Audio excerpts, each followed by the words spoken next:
What is going on, guys? Welcome back to the channel. Today we've got the summary video of the super ultra form factor gaming PC, actually the smallest gaming PC that I've ever built. It's taken me a little bit of time to get this video out to you guys, mainly because, well, it's gone through some changes, one of which you might have already picked up on, but coming in at about half the size of your standard gaming console and packing way more of a punch. So before we get into the intricacies of this build, I want to come right out front and just say that this build didn't particularly have a budget focus in mind. Yes, the person I was building this for had a certain dollar amount that they didn't want to shoot over. However, more or less, the focus was just making this type of PC work. So as I mentioned, this was for a work colleague of mine, and this build was actually completely and planned out by him. His main goals were to cram as much hardware horsepower into this very small form factor build that he possibly could, then test me with putting it all together. He might have also been looking out for the channel with intent to provide some new and interesting content for me to work with. And interesting,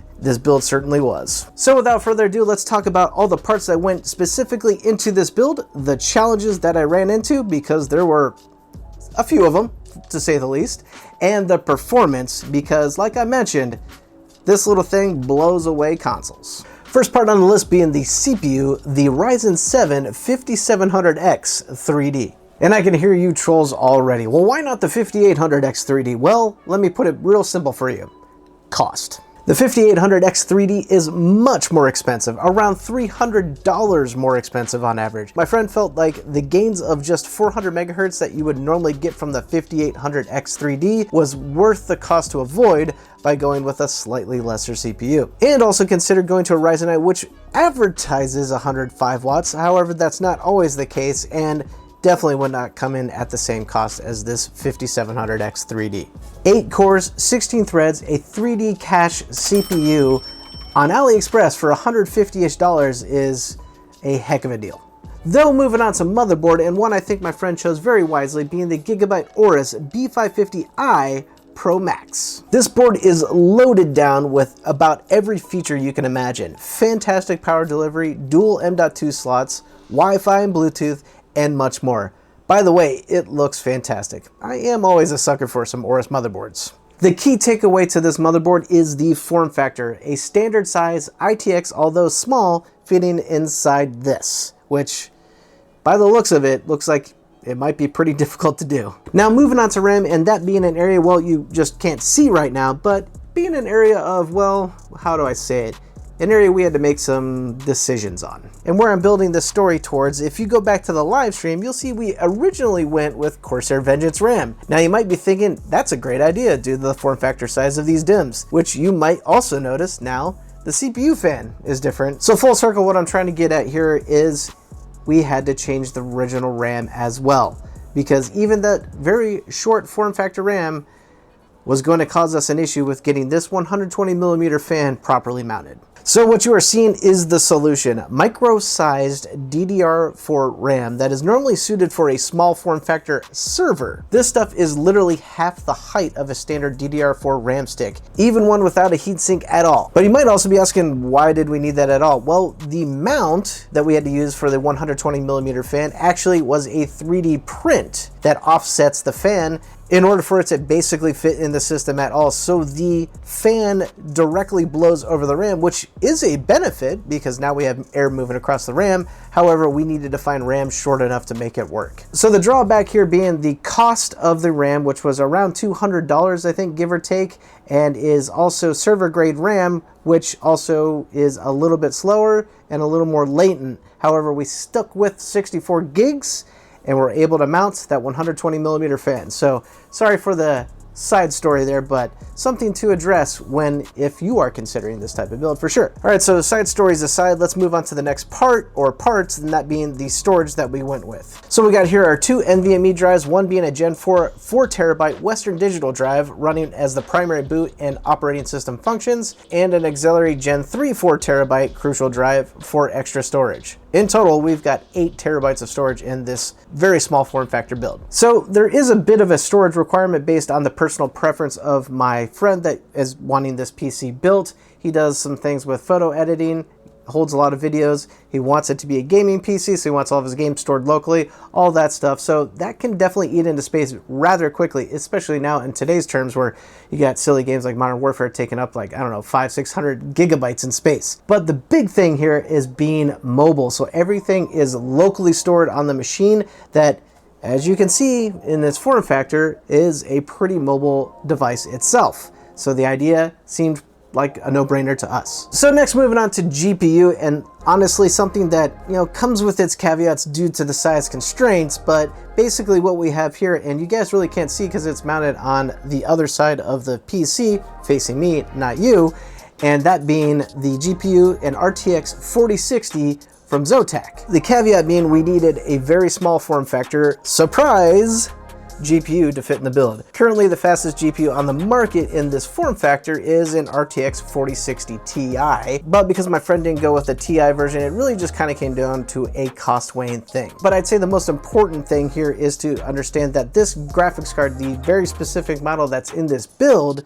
is actually something that's listed on Velka's site as being a compatible one that fits within the machine, as we know now works. Power supply, something that we all need for any type of component, especially gaming PCs, and especially ones of this size. But have you ever seen a flex power supply before? Yeah, well, me either. And actually, I have to take that back. I've just not dealt with them in the gaming PC world. This is what you would typically find in a server where there's reduced space and you need to keep the power flowing. And this little thing does indeed supply the juice. 600 watts, in fact. The one we did go with, though, is a bit of a no-name brand from AliExpress, so buy at your own risk, but they do get pretty expensive because of the form factor. Velka does sell them on their website, I think for around $160 or so. So again, that's kind of take it at your risks and buy what you feel is good for your build. The cool things to point out here is the sheer tiny size, the cable modularity, and oh, did you happen to see a little Noctua fan mounted? Actually, that is not the only place where one of these little Noctua fans are mounted in this build. More on that later. However, basically is necessary for flex power supplies. It might be more related to this model or this particular type of power supply, but it's something that we wanted to do to reduce noise because little tiny 40mm fans make a heck of a lot of noise, if they aren't Noctua branded anyway. Well, I think I've mentioned enough at this point through the part list. This whole PC is built up inside the Velka 3 PC case. Actually, their smallest production case that they sell, and the smallest PC case I've ever laid eyes on. As I might have alluded to a little bit earlier, the idea of doing this build is small footprint for one, but two, so small that the PC literally can be packed up in a backpack and taken along with you, which was a big factor for my friend. But in my personal opinion, what can I say about this case? Well, it's definitely not for the faint of heart. If you are a more new PC builder, it's definitely something for seasoned PC builders. I would say definitely 100% on that. But Velka really thought of everything, the top-notch quality engineering, and it's just literally built with design intent on a heavy level. So all in all, we got one heck of a parts list and build. I've got a few more things I want to talk to you guys about in terms of, you know, fitment and thermals and all that, etc. But we'll get into the benchmarks and let those roll and really let them speak for themselves.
Remember I said earlier in the video that this PC at a fraction of the size would destroy a console? Well, I think those benchmarks just proved that very thought. However, though, I got a few extra things that I want to talk about. Like I mentioned earlier, we got a little, some caveats and a little bit of extras that I want to make sure if you're looking to do a build like this that you're fully aware of. Back to the benchmarks.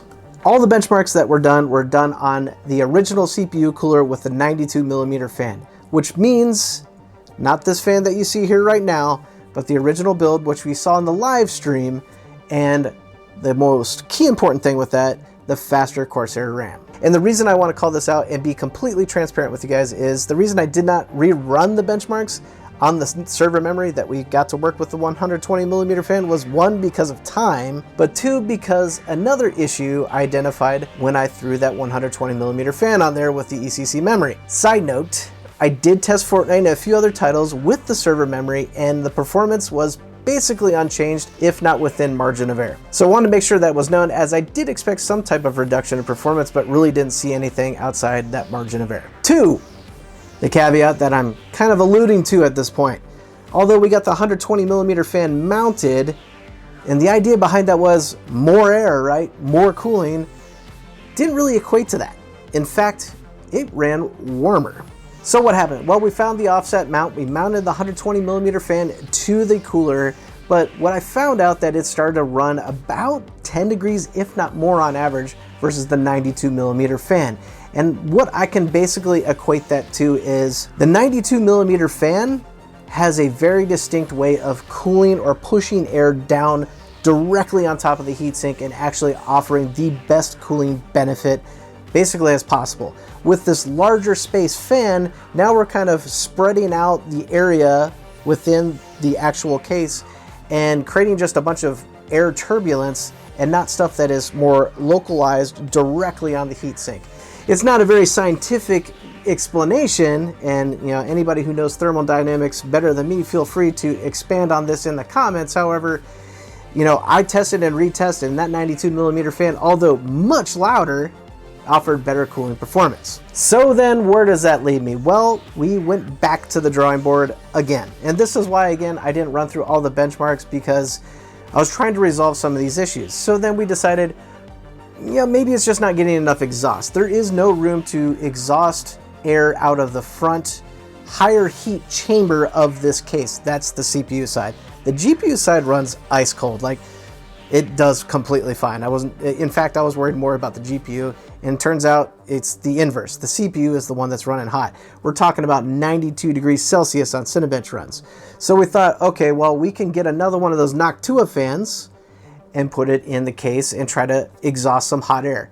And it does work. I'm holding my hand over where it is exhausting, and the only unfortunate thing is the only place to mount it is basically right now with a zip tie, which we could be a little more permanent with a screw or something. But basically the only other area in the case is behind the motherboard, behind where a lot of the heat zone is, to exhaust some air. So this really probably, to be quite honest, isn't benefiting us at all. But if you are doing a build like this, know that there's no exhaust. Like, none. It's just fan A pointing and fan B pointing, and that's it. So there is a little bit of room, though, to mount another 40mm Noctua fan, or 40mm fan of your choice. I just want to call that out. Okay, so no real solution with a 120mm fan. Why is it in there? Well, here's your ultimate and probably best solution: undervolting. So what we found out is, like to keep the 120mm fan purely for its aesthetics, because we got some good RGB stuff going on. You don't see that in these types of builds like ever. Everybody kind of just goes with the 92mm fan that the coolers come with, and these coolers are not very abundant for these types of builds. But also the noise reduction. The 120mm fan runs really quiet compared to the 92mm fan. In fact, so quiet that the 92mm fan definitely was getting up there in terms of acoustic noise that some people might find annoying. So undervolting it definitely resulted us in basically taking us back to square one, which was getting the temperatures at about where we were getting the 92mm fan temperatures. So now we've reduced temperature again, but are able to keep the 120mm fan. All goals achieved. So all in all, I think I've most conclusively covered how to do a build in one of these builds, what the caveats are that you'll run into, but most importantly, and I think the claim to fame here is we've got a system that's weighs in about, I'd say roughly 3 to 5 pounds, maybe 8 at the most, and is very mobile, which because it's not very heavy, you can stick it in your backpack and go, but blows away console performance and has upgrade path. We can definitely swap some CPU. Now, the B550, we're done on AM4 in terms of upgradability, but there could be some stronger GPUs down the line, and we got 600 watts of power that we can still feed a system in here. I don't know how I feel about introducing more heat, but there you go. So anyway, guys, I think I've covered this build, through and through as thoroughly as possible. I hope you guys enjoyed it. I hope you enjoyed the different style.